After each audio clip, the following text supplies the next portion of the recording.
अंजलि मिश्रा और स्वागत है आपका हमारे चैनल में। आपको बता दें कि दिल्ली के जहांगीरपुरी में हनुमान जयंती के दिन जब जुलूस निकला और सी ब्लॉक से होकर गुजरा तो वहां पर जुलूस के ऊपर पथराव किया गया। इसके बाद ही दूसरे दिन जो है कई सारे और मामले निकलकर सामने आए। दंगइयों के खिलाफ एक्शन लेने की बात कही गई और उसके बाद ही तुरंत बाद जो है एमसीडी के एकीकरण को लेकर राष्ट्रपति रामनाथ कोविंद के तरफ से इस पर जो है मुहर लग गई, जिसके बाद एमसीडी केंद्र सरकार के अंदर चली है। केंद्र सरकार जो है एमसीडी उनके हाथों में ही आगे समझ लीजिए, दिल्ली सरकार की हस्तक्षेप खत्म हो गया इसमें। अब ऐसे में जिस दिन ही एमसीडी आई उसके अगले ही दिन एमसीडी द्वारा दिल्ली के जहांगीरपुरी में दंगइयों के खिलाफ, दंगइयों की अवैध संपत्ति, अवैध तरीके से निर्माण किया हुए घर, दुकान, सभी चीजों पर बुलडोजर चलता नजर आया। जी हाँ, बिल्कुल सही सुना आपने। जब बुलडोजर चला तो इससे विपक्षी दल काफी ज्यादा बौखला गए, चाहे मनीष सिसोदिया हो, अरविंद केजरीवाल हो, अखिलेश यादव हो, असदुद्दीन ओवैसी हो, हर विपक्षी दल अपने तरफ से इस पूरे मामले को लेकर बीजेपी को घेरने की कोशिश करता नजर आया। और यही नहीं, उन्होंने इस दौरान बीजेपी के ऊपर आरोप लगाए कि बीजेपी गरीब मजलूम मुसलमानों को टारगेट कर रही है। उन्होंने कहा कि बीजेपी तो मुसलमानों के ऊपर अत्याचार ढा रही है। असदुद्दीन ओवैसी ने तो कहा कि बीजेपी को तो मुसलमानों की हाय तक लगेगी। और इस तरीके के कई सारे बयान देखकर सिर्फ और सिर्फ ये कहा गया कि एक व्यक्ति विशेष, एक जो है समुदाय यानी मुस्लिम समुदाय को बार बार टारगेट किया जा रहा है। और जहांगीरपुरी में जो दंगे हुए उसे लेकर भी जो कार्रवाई देखने के लिए मिली उसमें भी मुस्लिमों को ही टारगेट किया जा रहा है। इसी बीच सुप्रीम कोर्ट में जब इस पूरे मामले की दलील दी गई, इसे लेकर जब बात हुई, बुलडोजर मामले को लेकर बात सामने आई, तो उसे लेकर सुप्रीम कोर्ट की तरफ से सवाल जब ये कहा गया कि मुस्लिमों के खिलाफ हुई कार्रवाई, ऐसे दलीलों को सुप्रीम कोर्ट ने खारिज कर दिया और वकील को भी फटकार लगाई।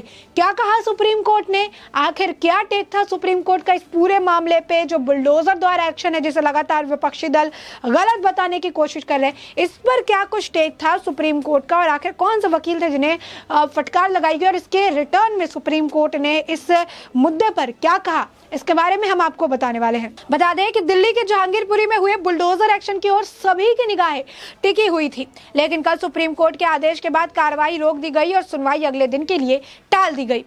और इसके बाद आज सुबह ही करीब 10:55 पर सुप्रीम कोर्ट ने सुनवाई शुरू की, जिससे सबसे पहले जमीयत उलेमा-ए हिंद की तरफ से सीनियर एडवोकेट दुष्यंत दवे ने दलीलें रखना शुरू किया, क्योंकि यही सबसे पहले वहां गई थी और उन्होंने बुलडोजर द्वारा हो रही कार्रवाई को गलत बताते हुए ऊपर स्टे लगाने की बात कही थी। दुष्यंत दवे ने कहा कि मामला राष्ट्रीय और संवैधानिक महत्व से जुड़े कई सवालों को उठाता है। सुप्रीम कोर्ट ने सवाल पर किया कि राष्ट्रीय महत्व की क्या बात है, यानी यहाँ पर जब उन्हें दलील दी गई और ये कहा गया कि यह मामला राष्ट्रीय और संवैधानिक महत्व से जुड़ा है, सुप्रीम कोर्ट ने क्रॉस करते हुए कहा कि यह सवाल किया कि राष्ट्रीय महत्व की इसमें आखिर कौन सी बात है। सुप्रीम कोर्ट ने आगे कहा यह महज एक इलाके की बात है। इसके बाद दवे ने कहा कि जो 2002 में भी नहीं हुआ अब वो हो रहा है, एक समुदाय विशेष को टारगेट किया जा रहा है। जिसके बाद कोर्ट ने उन्हें टोकते हुए साफ तौर पर उन्होंने कहा कि वह सिर्फ केस के तथ्यों पर बात करे, इधर उधर की बातें ना करे। इसके बाद दवे ने कहा कि दिल्ली पुलिस के वीएचपी के खिलाफ एफआईआर जरूर दर्ज करना चाहिए, लेकिन बिना जांच के ही इससे पहले बड़ी संख्या में लोगों के खिलाफ जो है लोगों को गिरफ्तार किया गया। एमसीडी के अधिकारियों को पता था कि हम 10:30 बजे मामले को सुप्रीम कोर्ट में ले जाने वाले हैं, लिहाजा उन्होंने सुबह 9 बजे ही डेमोलिशन की कार्रवाई शुरू कर दी। इतना ही नहीं, सुप्रीम कोर्ट से यथास्थिति बनाए रखने का आदेश आने के बावजूद वहां पर बुलडोजर की कार्रवाई जारी रही। ये दर्शाता है कि उन्हें शासन या लोकतंत्र की परवाह नहीं है।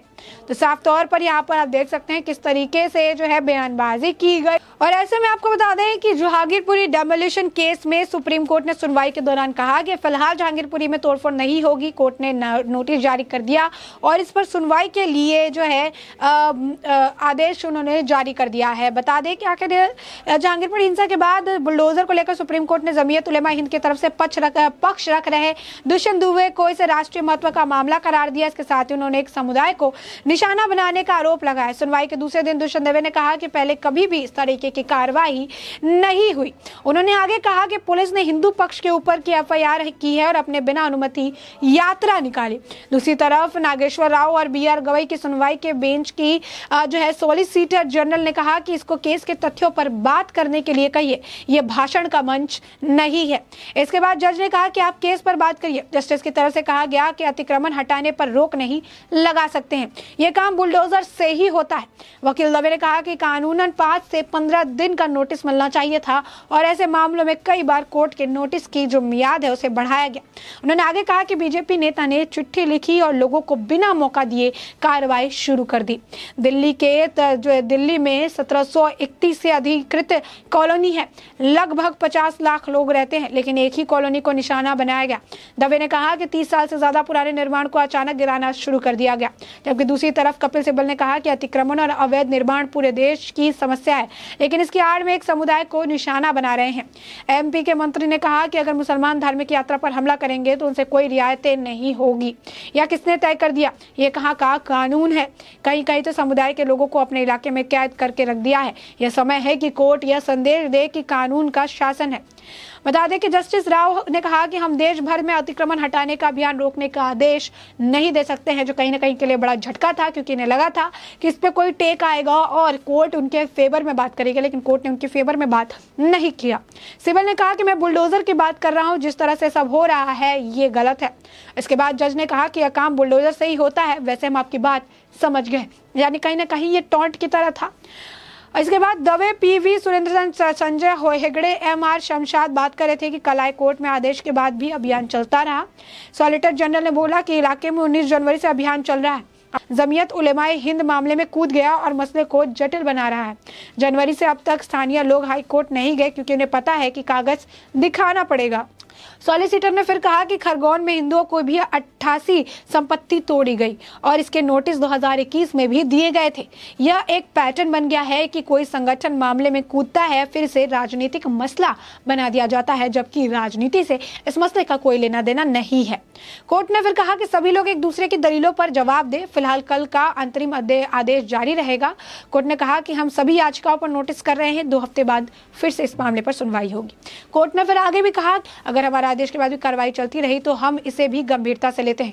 इसका मतलब ये है कि कल जो आदेश दिया था उसके बाद भी कार्रवाई जारी रहने की जानकारी हमें दी गई है। इसे हम गंभीरता से ले रहे हैं, लेकिन इस सवाल के बाद में देखा जाएगा। फिलहाल के लिए उन्होंने इस पूरे मामले पर जो है गंभीरता से देखा और जहां पर मुस्लिमों का मुद्दा जब खींचने की कोशिश की गई, मुस्लिमों के बारे में जब बात करने की कोशिश की गई, इसे समुदाय का मुद्दा बनाया गया, तो उसी वक्त सुप्रीम कोर्ट ने वहां पर रोक लगा दी और साफ तौर पर यह बात कह दी है कि ये किसी भी तरीके के कोई व्यक्ति विशेष या किसी पर्सन पे नहीं किया जा रहा है। जो दंगाई है या फिर जो भी है, उनका कोई समुदाय या फिर कोई भी धर्म नहीं होता है। वो सभी जो है एक चीज से या तो पत्थरबाज या तो दंगाई या फिर इस तरीके से माफिया शब्दों से जाने जाते हैं, लेकिन जब उन्हें पकड़ा जाता है तो उनके लिए दंगाई और पता नहीं कौन कौन से शब्दों का इस्तेमाल किया जाता है, जो कि गलत है। हमने आपको पहले भी बताया था कि जब जब भी इस तरीके का कोई मामला आता है, मुद्दा होता है, तो सभी बोलते हैं नहीं, दंगाइयों के साथ गलत होना चाहिए, दंगाई जो है पकड़े जाना चाहिए, एक भी दंगाई बचना नहीं चाहिए। तो उस वक्त तक दंगाई शब्दों का इस्तेमाल किया जाता है, पत्थरबाज शब्द का इस्तेमाल किया जाता है, उस वक्त तक अलग अलग टर्म्स इस्तेमाल किए जाते हैं, लेकिन कभी भी किसी एक समुदाय को लेकर टिप्पणी नहीं की जाती है, एक समुदाय को लेकर बात नहीं की जाती है। लेकिन जैसे ही उन पर कार्रवाई होने लगती है, उसके बाद सारे विपक्षी दल को एक मौका मिल जाता है और फिर वो खुद ही इसे राजनीतिक मुद्दा बनाते हैं, खुद ही इसे हिंदू मुस्लिम का मुद्दा बनाते हैं, खुद ही इस पूरे मुद्दे को जो है अलग रंग और रूप देने की कोशिश करते हैं, जिसे लेकर कोर्ट ने भी फटकार लगा दी और साफ तौर पर कहा मुद्दे पे बात करिए, क्योंकि उन्हें भी पता है एक विशेष समुदाय के ऊपर किसी तरीके की कोई कार्रवाई नहीं हो रही। तो ऐसे में आपने ये पूरा मुद्दा विस्तार से जान लिया है। हमने आपको ये पूरा मामला बताया है कि कोर्ट का क्या टेक था इस पूरे मामले पे, जहांगीरपुरी में जिस तरीके से बुलडोजर एक्शन हुआ, इसे लेकर कोर्ट ने क्या कहा है। फिर 2 हफ्ते तक के लिए सुनवाई स्थगित कर दी है। 2 हफ्ते बाद फिर से इस पूरे मामले पर सुनवाई होने वाली है। ऐसे में इस पूरे मामले पर आपकी भी जो राय हो, हमें कमेंट सेक्शन में कमेंट करके जरूर साझा करें।